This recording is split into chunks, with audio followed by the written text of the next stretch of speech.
What's going on, YouTube? Back when we were growing up in the 2000s, the go-to family vehicle was the midsize sedan. But that has certainly changed over the years.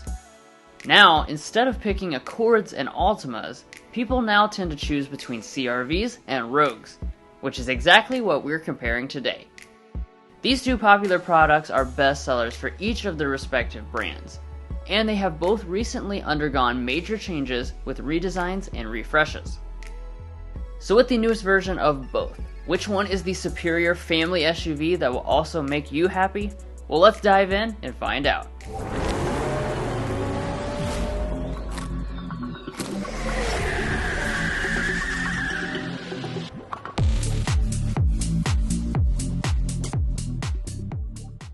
So first off, to get things established, let's quickly talk pricing for these two. Starting with the all-new CR-V, we have the fully loaded model, which is known as Sport Touring. This top model comes standard with every single option available, making its total price $41,550 after destination. Moving to the Nissan Rogue, we have the Platinum spec. While that is the top trim, with the same exact MSRP, you can still add a few options to make it fully loaded. And once you do that, the total price rises to $43,330. By the way, if you want to get the best price from local dealerships and access to invoice pricing information for these two models or any vehicle, we have a page on our website to do just that. It's a great tool for shopping, so make sure you check the link in the description for more information. If you're new to our comparisons, we do them in an objective way. We have done our best to weigh the points awarded throughout in major and minor categories. And towards the end, we will go over a new thing that we're adding to our comparisons, reliability and resale value information. But let's go ahead and get started. So kicking things off with the exterior designs, both brands have carefully considered how to make the designs nice, but also inoffensive at the same time. The Honda leans on the sportier side of things, with a blacked out grille, while the Platinum Rogue goes for a flashier look with its large silver grille. As far as lighting is concerned, both go with full LED arrangements, including the DRL and turn signals. Neither of them have fog lamps, though.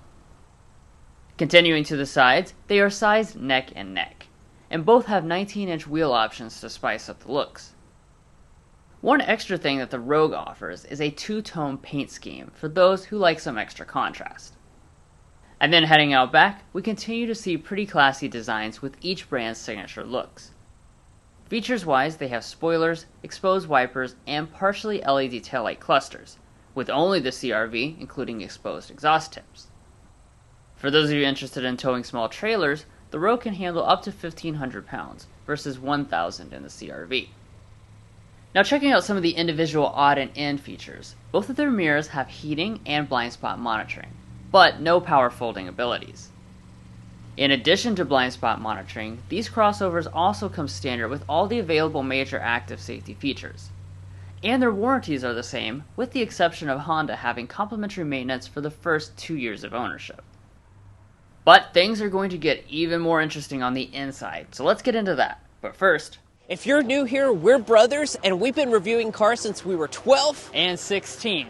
We may be young, but we love cars. And we'd love for you to subscribe to be a part of our Car Confections family. Let's learn a lot, have some fun with all the latest cars. So approaching both models, you will find smart entry systems and built-in remote start, as expected for the loaded versions. There is a small difference between them though, which is the fact that the Rogue does not have a sensor behind the door handle, so you have to press the button to unlock. Now, once you open up the doors, you'll find nice looking interiors. Surprisingly nice if you haven't been in a modern compact crossover recently. This segment is so competitive that brands pull out all the stops to stand out, such as the Rogue using semi-aniline leather for the seats. That's a top tier grade of leather, and is suppler than the CR-V's normal leather. Other considerations include the same number of power adjustments, memory seats, and heating. Plus, neither of them offer ventilation at this time.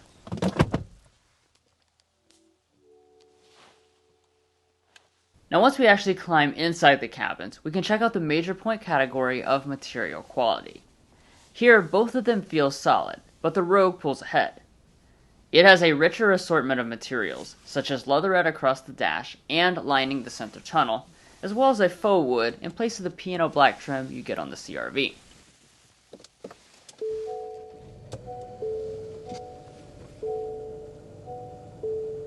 Once you fire the two crossovers up, you'll see a half digital and half analog gauge cluster on the CR-V, and a 12.3-inch full digital cluster on the Rogue. Nissan also has a head-up display, which is not something offered on the Honda. After pulling back past the CR-V's rain-sensing wipers, we have heated and leather-wrapped steering wheels. But moving on to another major point, let's talk interior storage. Hondas are known for making the most of the available space, and indeed it does have a class-leading 9 liters of center console space. However, what the Rogue lacks in center console storage, it makes up for with a center pass-through, so we'll call this area even. Taking a look at the shifters next, the Rogue's floating console is made possible by the electronic shifter it's using, compared to the traditional kind in the Honda. Regardless of your personal preference here, when you go into reverse, it is only the Rogue that will display a 360-degree camera system for parking. Both crossovers have physical controls for climate adjustment, and Rogue has an extra trick up its sleeve that we'll talk about later. We also have traditional volume knobs to control the Bose sound systems. Let's go ahead and take a sample.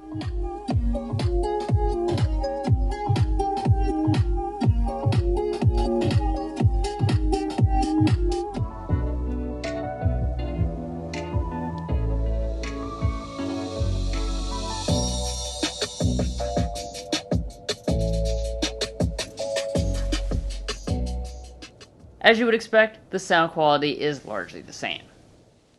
Alright, so now let's talk about the displays, because we have big differences here. First off, the sizes. 9 inches in the Honda and 12.3 inches in the Nissan. When it comes to screen sizes, a 3-inch difference is substantial. The software experience has a more advanced look on the Rogue as well. But as far as actual scoreable differences, there really are none, as both of them have wireless Android Auto and Apple CarPlay, as well as built-in navigation. One thing that is definitely scoreable, though, is the lack of HomeLink remotes on the CR-V's auto-dimming mirror, and its lack of panoramic sunroof option, which the Rogue offers on almost all trims.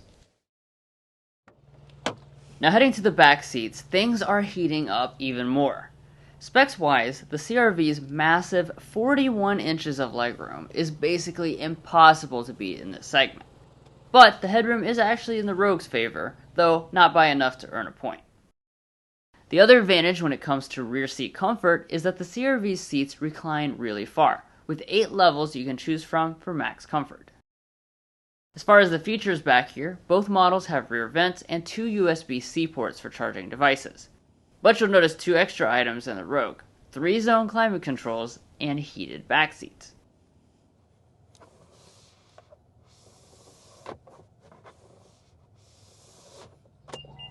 Moving out back, the 2 crossovers have power tailgates with hands-free access. But as your mama taught you, it's what's on the inside that's most important. Back about 5 years ago, the CR-V was the undisputed cargo capacity champ.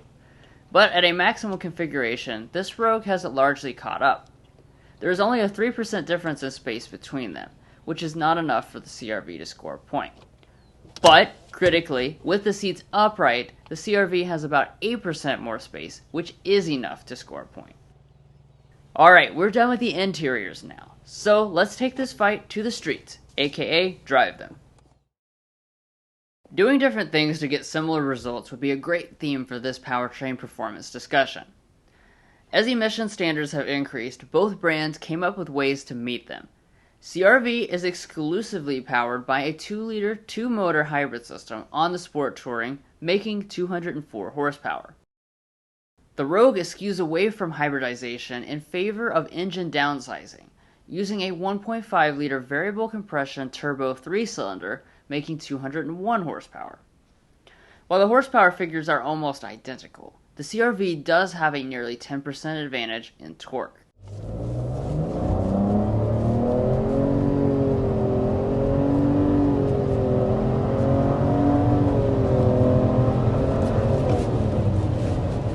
Alright, so that was giving it the beans all the way up to 60 miles an hour. And overall, this Rogue is pretty peppy, I would say.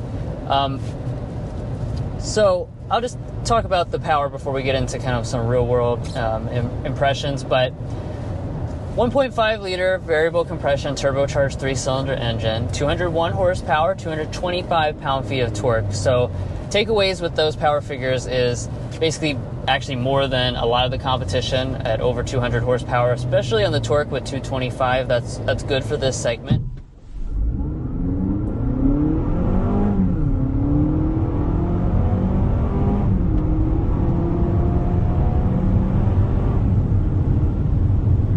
Now I have to say I'm actually quite impressed. It definitely feels substantially quicker to me than the standard 1.5 turbo, and it just feels really nice behind the wheel. You know, it's not, of course, like the 2.5 turbo in the Mazda CX-50, but this is more than adequate for the average person's everyday use. As far as the transmissions, the CR-V utilizes an eCVT-like transmission, and the Nissan uses a conventional CVT. Both of them have shift simulations, all-wheel drive systems, and several drive modes. Now another element of the powertrain is our continuously variable transmission. This is also something that I think Nissan has really made a lot of strides in recent years. They of course have a lot of experience with continuously variable transmissions, and they've done a good job here of making this very responsive and also kind of have, in a sense, a traditional feel because you do have the shift simulations. Now after you have your need for speed satisfied, let's get everything quieted down at highway speed and take our sound level readings. That's something we always like to do here at Car Confections, to find out what are the quietest options in the class. In this test, the Rogue scored a lower reading, even with rain on the roads. To get our sound level reading, so let's go ahead and get it.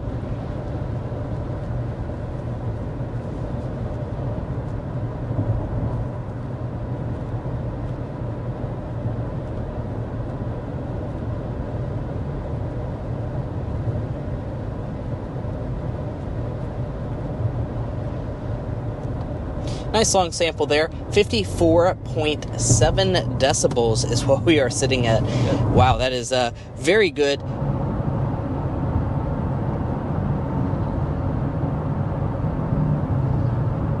$57. Now let's talk about one of the underrated elements, driving dynamics. Both are pretty good, but the CR-V is better, with nice body control when cornering and linear steering. So Honda always kind of bakes in a little bit more athleticism than many of their rivals, and that does continue for this model. It's actually 15% stiffer than the previous generation, and you can actually feel that as you go around corners, or as I just turn here on a straight line. It's a nice, pretty buttoned down feel, especially for... Ride quality is excellent on both models, and all but the largest bumps are going to be dampened out as to not disturb the family. And now that we're just kind of cruising along on the highway, let's discuss ride quality. Now, that's one of the really amazing things about having a vehicle for 7 days is you really get to live with it in different road conditions and situations. And I have been nothing but impressed. I always was impressed with the Rogue in the past, and this has just really solidified it in for me. The seats are incredibly comfortable, especially these semi-aniline leather seats. And then the suspension does a fantastic job of soaking up any really big road intrusions. So I'd say this is one of the best riding compact SUVs that money can buy, without a doubt. And it still rides very nice. One of the things I'm really impressed by is actually how solid everything feels just together as one cohesive piece. It just, when you hit a bump, everything feels tight. It feels solid. Now let's talk fuel economy.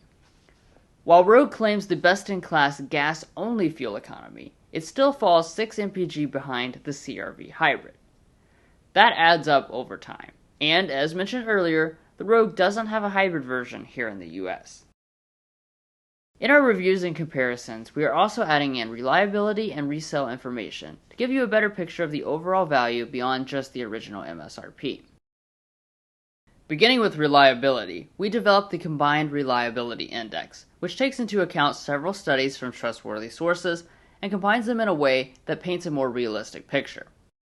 Honda ranks 14 slots above the industry average for all brands in reliability, awarding it 1.4 points, while Nissan is close to the industry average, coming in 2 slots below average, reducing its score by 0.2 points. We also put Mason's economics degree to work to develop a detailed predicted resale value tool. Honda is the top brand for highest resale value, with 64.79% of value retained after 5 years. Nissan ranks a good deal lower, at 50.56% resale value, which gives the CRV plus 1.4 points due to that significant difference, which would result in a CRV being worth about $4,000 more after 5 years. Resale is obviously important because it determines how much money you get back, but we can't forget about the price difference at the original purchase. The Rogue cost $1,780 more than the CRV, which according to our scale gives the CRV 1 point. I want to emphasize that if money, reliability, or resale value matter less to you personally, feel free to disregard these points.